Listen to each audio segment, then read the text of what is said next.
Welcome. We are so excited to have a good turnout for Michigan State today. Thank you all for being here. How many seniors do we have in the auditorium today? Awesome. All right, anyone still need to have their senior meeting with their counselor? There's one of mine. Let's make sure that we do that. You can stop by today. Anyone still need to, if you're using the common application for multiple schools, anyone still need to invite your counselor? I'm waiting on about 9. Anyone else need to use parchment to send your transcript to the common application or to schools? Please do that. If you're having trouble, just stop by the counseling office and see either your counselor or Ms. Modetz, our transcript secretary. We're happy to help you. We want to get those invites in this week so we have time to submit school reports and counselor reports when necessary. So for today's presentation, a lot of seniors raised your hands. When you're working on apps, it's really easy to think that it's just going into a computer. But that's not it. It's going to another human being's eyeballs. So there is a real life human who is reviewing applications from Troy High School. And that real life human is here today. So we're so excited to welcome him. Now, when you think about that, it kind of reframes your behavior for a presentation, right? Because the person reading your apps is here on stage. So even more than ever, you want to give your respect and your attention. If you do have your phone, because you maybe are going to take a quick note or something or scan a QR code, please make sure that it's upside down on your lap or put away in your pocket until you need it for our presentation today. And let's make sure that we save all side conversations for when our presentation is over. We'll be in here until 10:25, so we have the whole hour together to learn about MSU and the application process and to ask any questions. So we're going to get started. So let's all please welcome our rep who has been with us reading Troy High applications for about 7 years. We have a great partnership with MSU. We send the majority of our senior class to MSU, and you'll see a little bit why today. So let's welcome Mr. Ben Brown.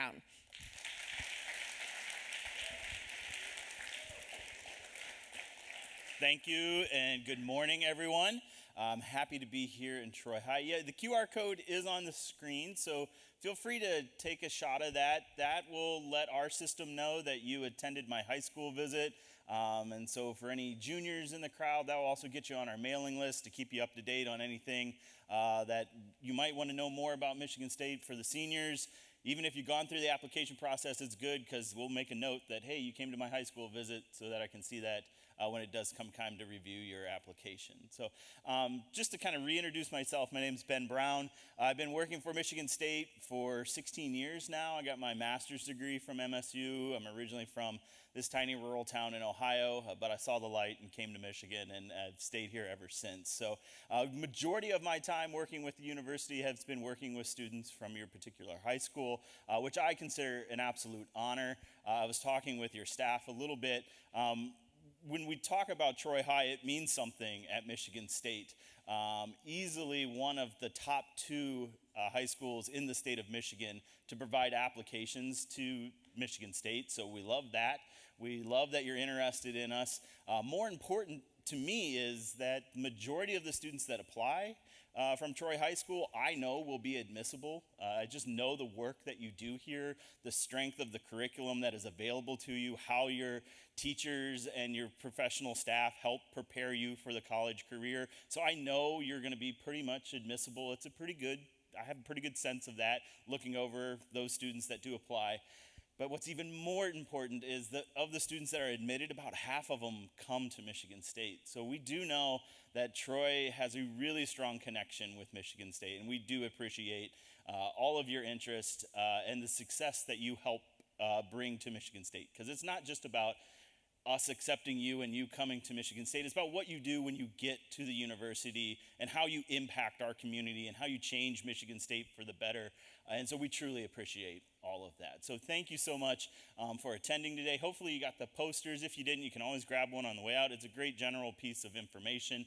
I have a PowerPoint. We'll see how it goes and if I can reach. There we go. I'll try to stay on script, I promise. So we're a really big place. I think most of you have known that. Just out of curiosity, show of hands, how many of you have been to campus for any reason whatsoever? It's kind of what I assume. So big place, right? That's kind of that first feel that you get driving into campus, is that it is a big place, and it is absolutely big. Physically speaking, about 5,200 acres in East Lansing. My brain doesn't work in acreage, so we're about 2 miles east to west.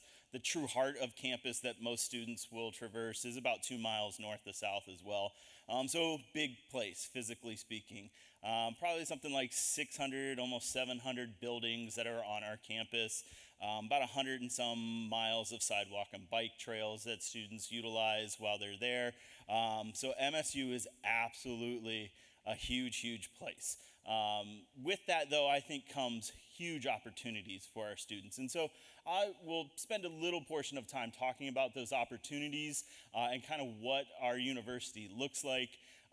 Big place, we have a huge student body as well. This says 50,000. I think our marketing team's trying to be a little conservative. We're closer to about 51,000 total students on our campus. Makes us about the nation's 7th or 8th largest institution when we just kind of do a quick head count. But what's really important for you is that 39,000 number. That's our undergraduate students. So the majority of our campus are undergraduate students. Those are students working on their first degree. Almost all of our undergraduate students are of the traditional age, so 18 to 23 years old. Almost all of them are coming right out of high school to work on their degree. So this is really your peer group, students just like you 2 or 3 years ago, sitting in the same seats you're in right now. That is what makes up the majority of our campus. And that's important to know because our faculty really want to work with our undergraduate students. They want to teach undergraduate students. The resources that we've developed on our campus to help our students be successful are really geared towards the undergraduate experience. And the experiences that we have is really geared towards undergraduate students as well. So ultimately, that translates to the resources that we have, the faculty that we have. They want to teach you, and we want you to be successful when you come to Michigan State, because that is our primary focus, is those undergraduate students. Last year, class came in a little bit larger than we anticipated, almost 9,700 students. We like to keep our incoming classes about 95 to 9,600 students. We know that keeps Michigan State at about 50,000 students. We know we can serve 50,000 students, so we're not really looking to expand too much beyond that 50,000. So this year we're probably looking to bring in another 9,600 students total. Huge diverse population at Michigan State. When we have that many students, 51,000 students all gathered in one area, it is a pretty unique student population that we have. Every single county in the state of Michigan is represented. All 50 states in the United States and about 110 different countries from around the world are represented on our campus as well. So it's a really unique, diverse population. It's important for you to know that as well, because as I mentioned, there's going to be a lot of Troy High School students there. So you're going to see students that you probably have class with right now, and you're going to meet students that are very similar to you, have the same interest as you as well. But with students coming from all around the world, I can guarantee you're going to meet students that are nothing like you whatsoever. And I think that's the awesome part about Michigan State. You get to go into a classroom, and in that classroom, there's going to be people that are just like you, that are reading the material the same way that you're reading it and seeing it the same way you're seeing it. But there's also going to be people that are going to challenge your idea of that information and force you to think about that information in a new way and in a different way. And that's where real education gets started, when you're challenged and supported in the same classroom. And you will absolutely find that at Michigan State. So great opportunities when it comes to meeting people and getting to know people. With a big university like Michigan State, the number one important thing that I want you to think about when you're looking at colleges and universities is the academic experience that those universities are going to offer you. Over 400 areas of study that you can go into. We like to say everything from accounting to zoology, but I will admit there's a couple things missing in that big alphabet train. But if there's something you're interested in, more than likely we have a version of that at Michigan State. Big ones that students will talk to me about: engineering, nursing, education, business, pre-med is absolutely, all of those are options available to students at Michigan State. We were the first agricultural college in the state of Michigan, or in the United States. I think people hear agriculture, they automatically assume cows, but really environmental sciences is changing kind of the way we're looking at the world, and that's housed in the College of Agriculture. We're number one in the country for turfgrass management. We're number one in the country for supply chain and for packaging as well. So some really unique majors that are available at Michigan State. But I don't want you to get too tied up in the name of a major and looking for that name. Because if you look on that list on the back of the poster, it's on the right-hand side where we list the majority of our areas of interest. If you're looking through that list, you are not going to find physical therapy listed there. And I know there's a lot of students interested in physical therapy or athletic training, but that's not a major at Michigan State. We do, however, have kinesiology. And kinesiology is the study of the human body in motion. About 90% of our graduates from kinesiology go on to be physical therapists or athletic trainers. So it is available to you. It's just under a different name. And you'll find when you come to Michigan State, your academic advisor is really going to start asking you more questions about what career do you want to go into, what are you passionate about, and what do you really want to pursue, more so than just fixated on just the name of that major. So it's certainly important to have an idea of what you want to study, but I would encourage you to think, maybe keep a little bit of an open mind about when it comes time to studying in those different areas that you might want to pursue. The one exception to that is our residential colleges. Our residential college is an academic program housed within our residence hall system. It means that everybody you're living with, they're studying the same thing that you're studying. A lot of your classes for your major are in the same building that you live in, and even your faculty and your advising offices, they're all in that same building as well. So if 51,000 students seem a little intimidating to you, this is a great way to shrink down the size of Michigan State. And I know a lot of students tend to think of these programs as honors programs, but they are not honors programs. If you're admissible to the university, you're admissible to these three programs. But there is a cap on how many students that they take, and it's really based on bed space because of the living component that comes along with these particular programs. So the three programs, the largest is Lyman Briggs. It centers around the natural sciences, so think biology, chemistry. A lot of pre-med students interested in Lyman Briggs as a potential option for them. James Madison is international relations, public policy, and constitutional law. So a lot of pre-law students interested possibly in James Madison. And then the residential college in the arts and humanities is our smallest one that we have. Clearly it deals with the arts and humanities, but it's for those students that really want to utilize the arts and humanities for common good and for social change. So we see a lot of students starting their own nonprofits after they graduate or going to work for nonprofits after they leave the residential college in the arts and humanities. So again, these are not honors programs. If you're admissible to the university, you're admissible to the program, but you need to select them on your application as your preferred major so that you can be admitted into those programs once you're admitted into the university. They tend to start filling up around the start of the new year, so it is important to get your application in early and again, select those as your preferred major. Big university, most students assume big classroom sizes. We do have some larger classes at Michigan State. We have 2 lecture halls that seat about 600 people and they do get used. So you more than likely will have a large class at some point in time during your time at Michigan State. Average class size though, your first 2 years is about 40 students. Your last 2 years, it's about 30 students. So probably just a little bit bigger than the classes that you're experiencing here in high school. And if we have large classes on one side, keep in mind the averages, the other side means that there's going to be smaller classes for you as well. I've had some students that worked for me. They went to a class with 5 other students, worked on a research project with a faculty member, and that was their entire class for the whole semester. So there are some smaller classes, there are some larger classes, but again, average class size is about 40 students your first 2 years and about 30 students your last 2 years. I want to highlight 3 academic experiences that occur outside of the classroom. The 3 that are on the slide here are entrepreneurship, undergraduate research, and education abroad. When it comes to entrepreneurship, we want to support the next big ideas that we believe our students have. And because of that, we opened up entrepreneurship to any and all students. So you do not have to be in the College of Business to pick up a minor in entrepreneurship. There is maker spaces spread all around campus that any student can use. Maker spaces are great places to gather for collaborative learning, but there's also 3D printing, bookbinding, poster printing, all available within these maker spaces. We even have partnership with current businesses in East Lansing and the Lansing area called the Burgess Institute, where these current professionals get to meet with our students, help our students kind of work out their ideas to get their ideas up and off the ground. So a lot of students are getting involved with entrepreneurship at Michigan State. Undergraduate research is another big initiative. We are a Research One institution. That really means is we get a lot of money to conduct research on our campus. I hear research. I think sciences, lab coats, microscopes will absolutely get you fitted for a lab coat and put you behind a microscope if that's something that you want to do. We are one of the few institutions in the country that have their own cyclotron. We have the facility for rare isotope beams where we're studying ions that barely exist for portions of a second at a time. And so we already have 700 researchers signed up to use the facility for rare isotope beams. So absolutely, scientific research is possible for you.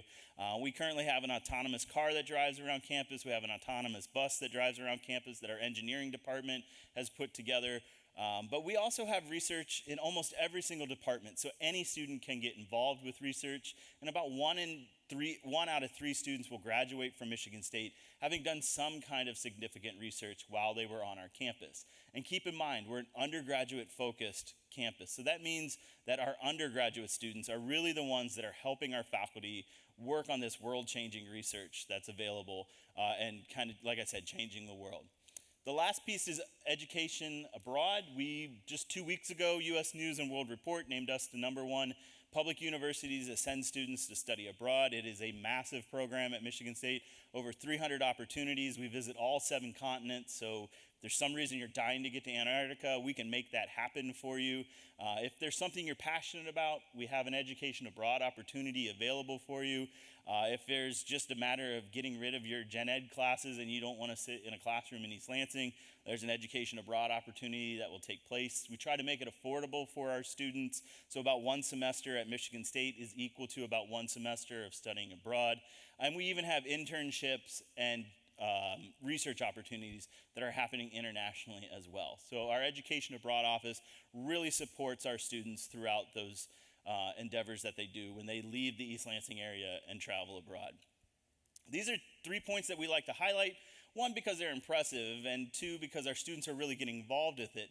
But it also showcases what we want our students' mindset to be. We want Michigan State students to be entrepreneurs, regardless of what major you're going into. We want you to revolutionize the career field that you're looking to go into, pushing it to the next level. We want you to be a researcher when you come to Michigan State. We want you to question the material that the faculty are teaching you. We want you to create new material that generations will use after you. So we want you to be in that mindset, and we want you to be a global citizen and a global learner. It's not enough to just learn about what's happening in Michigan or within the United States. How does that affect the world? And that is what we really expect from all students that attend Michigan State, to be entrepreneurs, to be researchers, and to be global citizens. And so that's why we highlight kind of these 3 major areas. It is important to become part of the campus community. It is important to feel comfortable where you're living when you go to university. So while academics is the #1 thing that I encourage you to look at, you have to also make sure that there's a community that you can become a part of when you get to a college and university. At Michigan State, again, with all of those students gathered in one area, you're going to start making connections with students. There's lots of ways to do that, over 1,000 clubs and organizations. Regardless of how you choose to identify yourself, the beliefs that you might have, hobbies that you might have, interests and academic interests that you have, there's a club or organization that will be there to kind of support those interests, help you make connections with like people within those areas. We want you to get out and get active on our campus as well. I already mentioned all the bike trails that are available, 3 different intramural facilities, which are really recreation centers. Right now, we just broke ground on our 4th one that's going to be across from the Breslin Center, if you're familiar with campus. And so the 4th one's actually going to be the largest of the 3 once it's up and ready. My guess is probably 2 years that will be up and ready to go for our students to get involved with. But we want you to get out and get active. We know from research on our campus that students are active during the week. They have lower stress levels and higher GPAs. So maybe some of you are athletes now. Absolutely continue that when you get to Michigan State. If it's not something you've tried before, there's classes and opportunities that you can get involved with when you get to Michigan State to get active. When it comes to the arts, we have 2 different art galleries on our campus and 3 different performing arts centers. Most notably, the biggest performing arts center is the Wharton Center, which is our Broadway-ready stage that sits right in the heart of campus. So big Broadway performances. They can leave Broadway, come to MSU. They don't have to change their set. They don't have to change their blocking. That performance fits right on our stage. And so our students get Broadway quality performances at a fraction of the cost right within their own backyard. Big name performances like Wicked and Hamilton have come through. I have 2 young daughters, so I've been fortunate enough to see Mean Girls this past summer and Frozen twice because I have 2 daughters. I had to take both of them. So it was great opportunities to get involved with those. Fraction of the cost, it's really anywhere from $20 or less for students to be able to see those at the student ticket price. So lots of ways to engage within the community. And that is something you absolutely have to do when you get to college. You have to become a part of the community because, again, the big stresses that you're going to bring with you, like what am I going to do this weekend and who am I going to have dinner with, those stresses will melt away because you feel comfortable. And so get involved in the campus community, whether it's at Michigan State or any other institution you end up going to.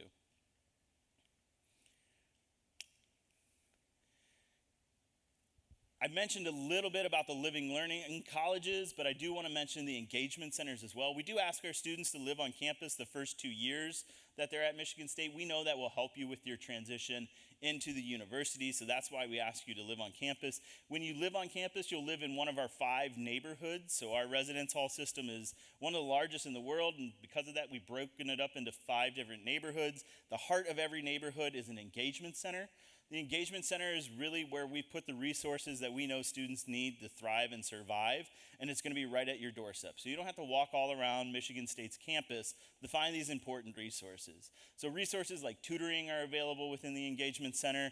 If you feel like you're slipping behind in math, you can always go to a tutor, get some help there. If you feel like you're a little under the weather, there's nurse practitioners within the engagement center to help with you. And if you're feeling a little overwhelmed or homesick, there's representatives from the counseling office as well that are all right there, easy for you to get in contact with, free to visit, because we know that students are going through a major transition in their life when they come to college. We want to make sure you have those resources available to you. The biggest result of our creation of our engagement centers is that about 95% of our students that start with us end up staying with us into their second year, and that's about 15% higher than the national average. So we're very proud of the resources that we put in place for our students to be successful within that first year of college.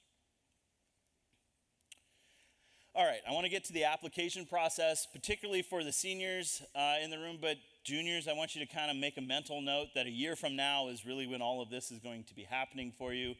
So as a senior, 3 ways to apply to Michigan State. I honestly do not care how you apply to MSU. When I open up your file on my computer screen, it all looks the same. So I really do not care how you apply to Michigan State. The reason we have 3 is to be convenient for you. So whatever is the easiest way to apply to Michigan State for you, that is the way that I want you to apply. That being said, probably about 70% of our applicants came in through the Common App. That is easily the biggest way that students are applying to Michigan State. It is a phenomenal way to apply to Michigan State if you're applying to multiple universities on the Common App. Strongly recommend using that. If Michigan State is the only university on the Common App, I would encourage you to use our MSU application. It's just at admissions.msu.edu. It will be a little shorter than the Common App, but again, if you're applying to multiple universities, you're going to save time with the Common App. The newest one is the Coalition app. It is very similar to the Common App, has a couple things that are a little bit different. So I'll be interested to see how many students actually use the Coalition app just because of how familiar we are with the Common App. But again, that's available if that's something that you want to use. The application, pretty simple, pretty straightforward, just simple questions. The one thing I do want to mention is the essay and kind of what I'm looking for when I read your essay, because I am the first person to read your essay once you submit it. And so I'll let you know what I am looking for when I read that essay. I absolutely acknowledge that there's 7 prompts there to kind of help guide you through this process, but ultimately what I am looking for is your voice. I want to know who you are, what sets you apart from your peer group. If there's challenges in your life that you had to overcome, I need to know that in that essay. If there's something that's really unique about you or your family situation, put that in that essay as well. If you're thinking about it from my perspective, I'm going to have your high school transcript. So I'll review that transcript. I'll know what kind of a student you are academically, but I have no idea about what kind of person you are. And so that essay is really your chance to let me know about the type of person that you are. I am not looking for the next great American novel. I am not looking for grammar or spelling, although if it's so bad that I can't even understand what you're writing, of course, that's a problem. but really, truly, all I'm looking for is your voice. Michigan State is my home, and I need to know who I'm inviting into my home. So I do take the time to read every essay that comes across my desk because I'm interested in you as a person. I want to make sure you'll be successful at Michigan State academically, but I also want to make sure you'll be successful at our university as a person as well and socially. So I take the time to read those essays when they come through. Other than that, you get your high school transcript sent to us, and your job as an applicant is done. There's nothing else that you have to do. My job as your admissions counselor will take over, and I'll review your application. I start with your high school transcript, so I look at the overall performance that you have while you've been in high school, taking a look starting in 9th grade all the way through 11th grade. I look at the classes you've chosen to take while you're in your senior year. So yes, that is important to me, so I pay attention to your senior year classes as well. And get kind of that overall picture of you as a student. The essay, I've already emphasized the importance of the essay. The one other thing that I would encourage you to think about putting on your application is any kind of activities that you're a part of. I want you to be involved in my community when you come to Michigan State. So I want to see some kind of involvement while you've been here in your high school. Involvement, though, looks different depending on the student. I know there's athletes out there, there's performers out there, there's programmers out there, there's volunteers out there. All of this is involvement in your community. I also know there's some students who have part-time jobs that don't necessarily allow them to do those other things. A part-time job is still involvement in your community. So list all of that on there so that I can see that you're involved in things outside of the classroom. But I try to get that big picture of you as a student to help me understand a little bit more about who you are. That being said, the majority of students kind of fall within this 3.5 to 4.0 range. The one thing I didn't mention is test scores. MSU is test optional. I know we list them here. It's part of our requirements that we have to. But it is truly your option whether you submit a test score to us or not. We actually have redesigned the way that we review our applications to consider test scores and any kind of letters of recommendation as additional information. So you'll go through the review process first, and then kind of after I'm almost made my decision, I'll look to see if you have submitted a test score. So it is completely optional. If you send in that test score, you will be fully considered for admissions, honors college, and scholarships without a test score. And so there's really no need to send it in unless you feel that test score somehow will help me better understand who you are as a student. My best advice for you, when you opened up your results from the test score and it put a big smile on your face and you felt really great about it and you wanted to run and tell somebody what that number was, that's probably a test score you want to send to Michigan State. If you opened up those results and were like, that's average, or ooh, that's not me at all, probably not a test score you need to send to MSU. So really take it into consideration if you want to send the test score. Again, it is completely optional and you do not have to send that test score to Michigan State. But I try to get that big picture of you as a student to get an understanding of who you are as an individual too. Timeline-wise, we are still within early action, and I strongly encourage everyone to get their application in before November 1st. Not only does it make you part of early action, it also gets you fully considered for any and all scholarships that we have available for students. So turning everything in by November 1 is ideal. We are actually offering free applications right now for students. So if you haven't turned in your application, you can turn in your application right now for free. So it's something I would really encourage you to do. Even if Michigan State's kind of on the boundary and you're not really sure if you want to apply to MSU or not, again, the application is free, so I would just get the application turned in, still get it in before November 1st, so you're part of early notification. What early notification is if you get everything in by November 1, that's your deadline. I now have a deadline of January 15th to get his decision back to you on or before, and that is a very important phrase at Michigan State, on or before January 15th. We will start reviewing applications really shortly here and start getting decisions out to students as we make those decisions. So for some students, you're going to hear well before January 15th, but for other students, we might take it right up to January 15th until we get back to you. But we guarantee you know where you stand with MSU by January 15th, and it is non-binding. It is just us letting you know where you stand with the university, and we know there's a lot of other things you're considering and other options out there, so we want to let you know as early as we can where you stand with us so that you have that time to make that final choice on what university you want to go to. That final choice really needs to be made by May 1, so that's kind of your time to get everything turned, or kind of time to make your final decisions. But again, get everything turned in by November 1st. My one last piece of advice when it comes to timeline: don't wait until October 31st to turn in your application. I would do it within the next week or two. We had 15,000 students hit submit in a 24-hour window on October 31, and no matter how good of a system you have, it just slows everything down. So if you want to be able to check on your application, make sure everything's turned in, make sure you're guaranteed as part of early notification, fill that out now, get everything turned in now so you don't have to worry about that big rush kind of at the end of this month. When you apply, regardless of how you apply, any of the 3 applications will get you access to your account. That is where you can check to make sure that your transcripts have arrived. If you are missing anything, that will be listed in the account. If we need any additional information, we'll let you know through your student account as well. So sometimes we might need a new personal statement, or we might need the first half of your senior year as all part of us trying to get a best understanding of you. So if we need any additional information, we'll send you an email. You'll go log into your account. You'll see what that additional information is. But of course, any decision that we make also comes through your student account. This includes the admit decision. So you'll open it up. Congratulations, you've been admitted. A few days later, you're going to go out to your mailbox. You'll get a hard copy letter of the very same PDF letter that we sent you. But we still will deliver that hard copy letter to you so that you can hug it or show grandma, or I don't know what you're doing with a hard copy letter, but we're still going to get you a hard copy letter. So that's official. You can frame it, put it up at your graduation party or something. So that will still come to you, but all of that goes through your student account first and foremost. Okay, so the QR code one more time just so that you have it, but I think we have probably like 10 minutes or so to answer any kind of questions you might have about Michigan State, about the application process, or how I do the review. And I, of course, have lots of other topics if there's no other questions. Yeah.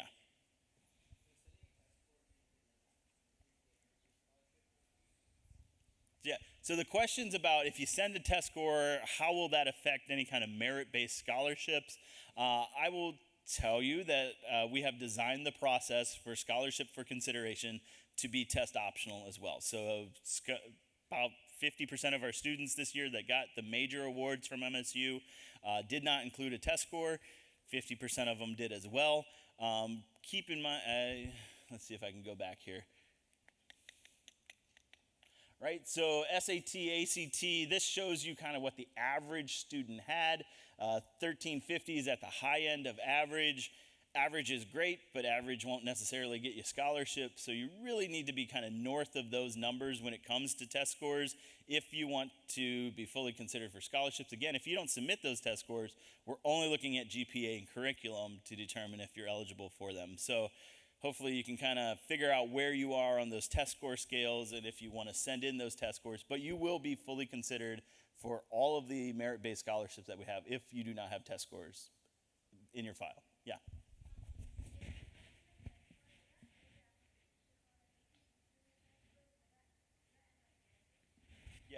Yeah. When it comes to test scores, the best way, because the question is, will it help or hurt?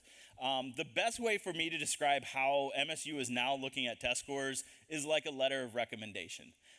So you can get a letter of recommendation, and doing this for 16 years, I've never read a bad letter of recommendation. They're always usually something positive about the student. That will be the test score for the most part. So if you have a pretty good test score somewhere within the average, it's not really going to help your file. It's not really going to hurt your file because you're right within the average. So that's not really going to affect my decision in any way, shape, or form. Now, if you have a bad test score and you submit it, it is very much like a bad letter of recommendation. If a student wrote me and said, this student is a troublemaker, you should really think twice about admitting them. Not that I've ever received a letter like that, but if I did, that would make me think twice. The same is true about a test score. So if you're at kind of the bottom range of this or below, it's going to cause me to have a little bit of a concern because that's below our average. But just like an extremely well letter of recommendation that said, this is a phenomenal student, this is why you should take them, a really great test score certainly can help your file. But again, a great test score is kind of north of what's here. So we're really looking at the range of like 31, 32 kind of area, 14, 20 kind of area when it comes to SAT is what might impact our decision. But again, our driving force is really the work that you've done in high school and the classes that you've chosen to take while you've been here are the biggest factors that we're really looking at when it comes time to make our decisions. So Test score is 100% optional, and the way that they will affect depends on what that score is and where it falls kind of within our range. Yeah.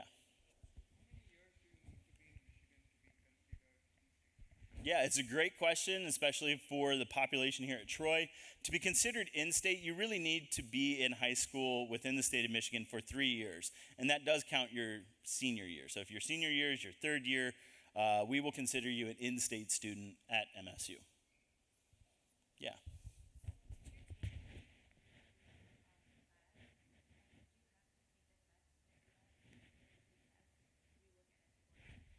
So the question's about AP classes and also AP exams and how that kind of helps us make our decision. We absolutely want to see you in advanced placement classes as long as you can do well in those. That's kind of an important thing. It doesn't do you a lot of good to pile up the APs and just not do well in any of those classes. So take the advanced classes. They will help you in our decision-making process. We know it's a national standardized curriculum. So if you're in an AP class and we're looking at your high school career, including your senior year, we know if you're in AP classes, that's a more challenging curriculum. It absolutely will help us understand a little more. It gives you a little bit of a bump in our decision-making process. When it comes to the exams and whether to take those or not, the exams will really benefit you when you come to Michigan State. So you can go out to msu.edu, type in AP credit. There's a PDF that you can download, and it's every single AP exam and its equivalent for credit at MSU. So when you take the AP exam, depending on the score that you get, it will determine what kind of credits that you might receive at Michigan State. So typically a 4 or better will get you credit at MSU. So if you're an AP Calc, you get a 4 or 5 on that exam, you're going to get 4 credits for college algebra at Michigan State. So 4 credits means you're 4 credits closer to graduation, 120 credits to get to graduation. You now only need 116 credits to get to graduation because of that AP exam. If you get a 3, it typically waives you out of a class. So again, AP Calc, if you get a 3 in AP Calc, you don't have to take college algebra. You still need 120 credits to get to graduation. So the AP classes are going to help you by taking them because it's preparing you for a college curriculum. It will bump your GPA a little bit when we look at your overall GPA.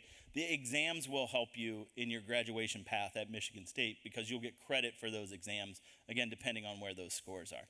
And I had this question come up in an email last week. Just because you choose test optional, that is really just for the standardized test of ACT and SAT. If you are test optional, we still want you to submit your AP or IB exam scores to us so that we can give you credit for that. So test optional really is only about standardized test scores when it comes to the application process. You can still submit AP test scores. Yeah.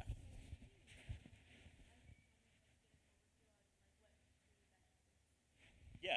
So the question's about kind of selecting majors and particularly pre-vet. I'll talk about pre-professional as a whole because pre-vet falls into that.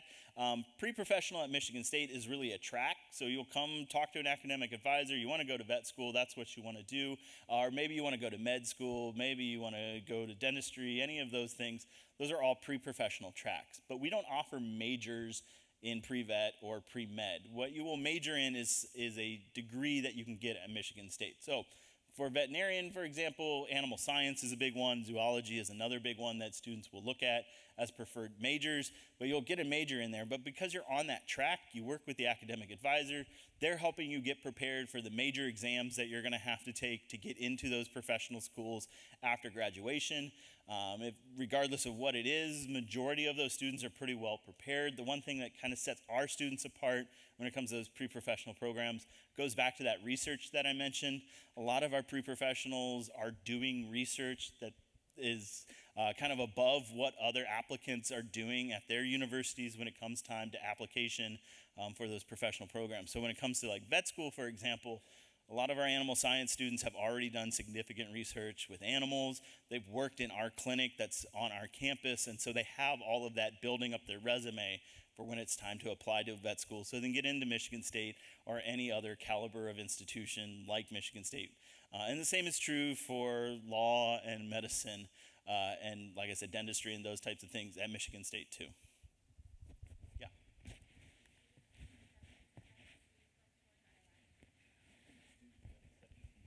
All right, so I have all this information in the car. I should have memorized it. How many students got accepted from Troy High last year? I think I had probably 375 to 380 applications, and I would say probably at least 350 got accepted. So I will tell you that the average admit rate for students from Troy is significantly higher than the average admit rate for the entire university. But again, that speaks to the school that you go to. I hope you realize the importance of the school that you're in. The curriculum here really prepares you to go to universities, and so we know the strength of the curriculum is a pretty easy match for Michigan State. Yeah.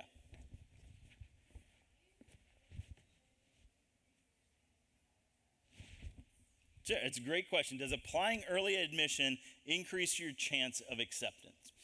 Ultimately, what I'm looking at is the performance that you've had while you were here.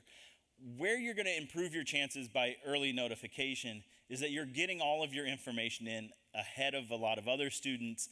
And I have seen really great students apply to Michigan State in February and get waitlisted and ultimately not offered admission because we weren't able to move students off the wait list. But it's because they waited to apply to Michigan State. After November 1, we have about 90% of our applications turned into MSU. And so our class is pretty much built at that point in time. We still have to make all of our decisions, but our class is pretty much built at that point in time. So if you're waiting until after you hear from other universities to apply to Michigan State to see if you get into an Ivy or something like that, and you don't, then you apply to us, you could be setting yourself up for some trouble, because we have seen this a few times throughout the years where students, like I said, February, March, they apply to Michigan State, and we're at capacity at that point in time and on a wait list. And so I would say if Michigan State's anywhere on your radar, get your application turned in early, because that will benefit you the most. But ultimately, it's the strength of your curriculum and what kind of a student you are is our biggest decision-making factor. Yeah. Sure. So the question's about the free application. Spartan 1855 is the free application code. I believe it's like on the front end of Common App that you can put that code in. I will also let you know it's not just Michigan State. Almost all of the public universities in the state of Michigan are offering this at this point in time. You can go out to mcan.org to find out about the other universities and the codes that you need for those. But if you're looking at other public universities, strongly encourage you to go out to that site to see what their codes are. But ours is Spartan 1855, again on the front end of Common App. Yeah.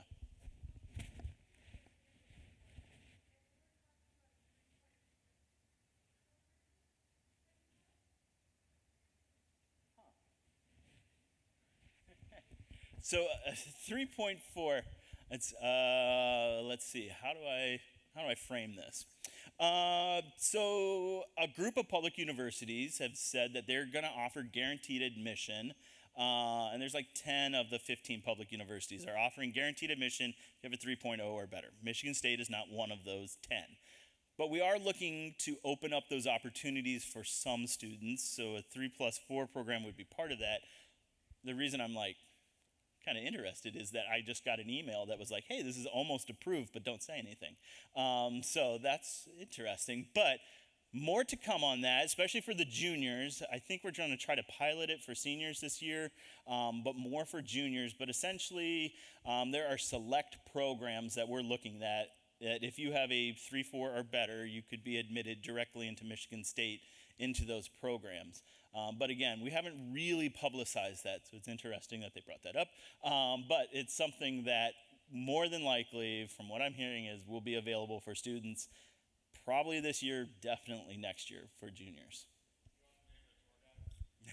Yeah.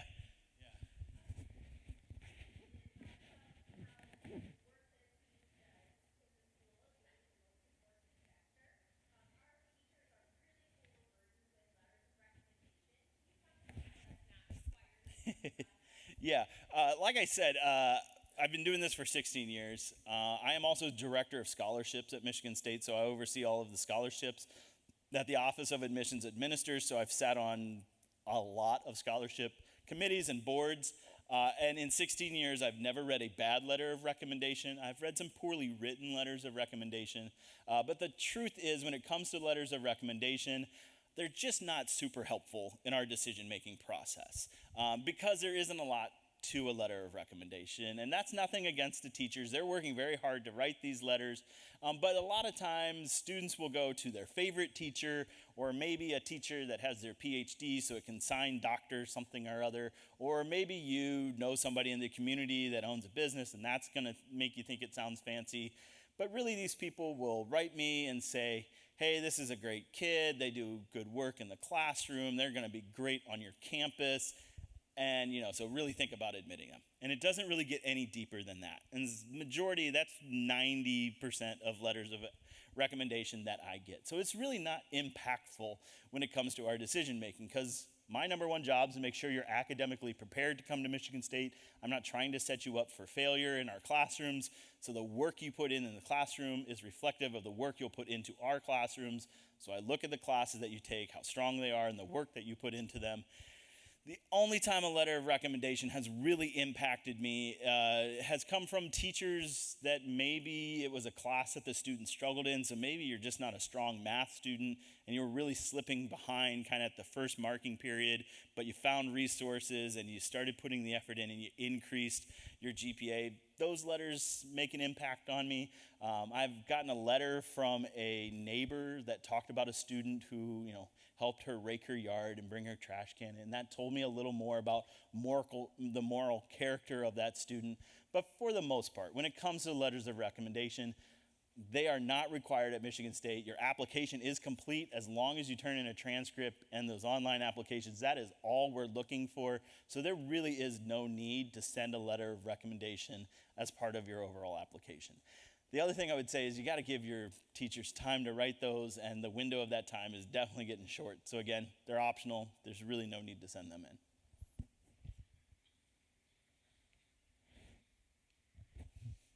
in. Okay, one last plug. Oh, go ahead.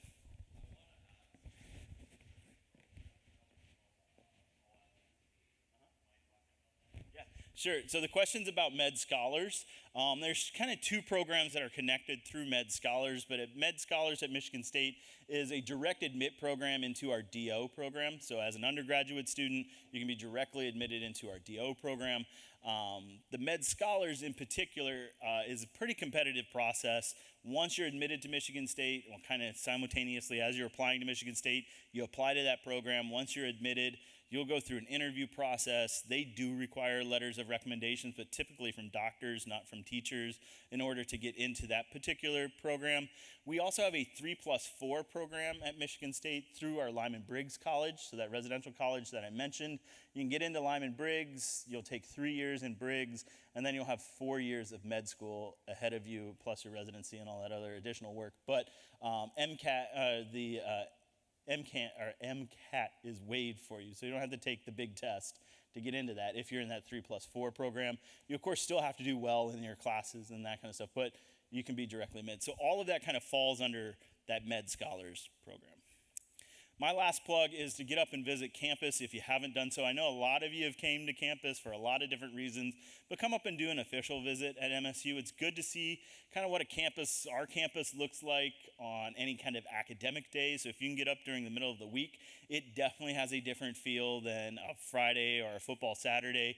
And so it's good to get up and see what campus looks like. For the juniors, Green and White Days is our big open house program that takes place in the summer. It's usually the last week in July is when we offer that. Again, if you click the QR code, we'll get you on the mailing list so that you can see when Green and White Days will be this year. But it's an open house, so yes, you'll get an admissions presentation.